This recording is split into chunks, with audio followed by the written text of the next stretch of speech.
ગુજરાત માટે સારા સમાચાર છે કે હાલ ગુજરાતમાં ચોમાસું ખેંચાયું છે.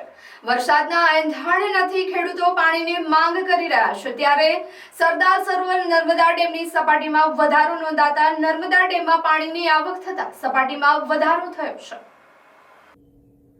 નર્મદા ડેમના ઉપરવાસમાંથી પાણીની આવક નર્મદા ડેમમાં આવી રહી છે. ખાસ કરીને મધ્યપ્રદેશના ઓમકારેશ્વર અને ઇન્દિરા સાગર ડેમના પાવર હાઉસ ચાલુ કરાયા છે, જેનું ડિસ્ચાર્જ પાણીને આવતા નર્મદા ડેમમાં 72 કલાક લાગે છે.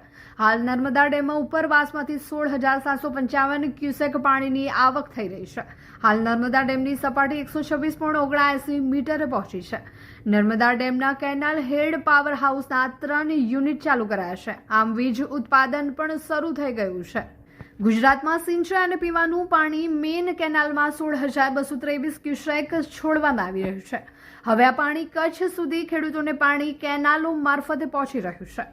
હાલ નર્મદા ડેમ આજે પણ 57% ભરાયેલ છે. નર્મદા ડેમમાં કુલ 3,324 MCM ક્યુસેક લાઈવ સ્ટોરેજ પાણીનો જથ્થો છે. ત્યારે એમ કહી શકાય કે વરસાદ ભલે ખેંચાયો પણ ચોમાસા સુધી નર્મદા ડેમ ગુજરાતના ખેડૂતોને સિંચાઈ માટે અને પીવાના પાણી માટે સજ્જ છે. આમ નર્મદા ડેમ સાચા અર્થમાં ગુજરાતની જીવાદોરી બની છે તેમ કહી શકાય.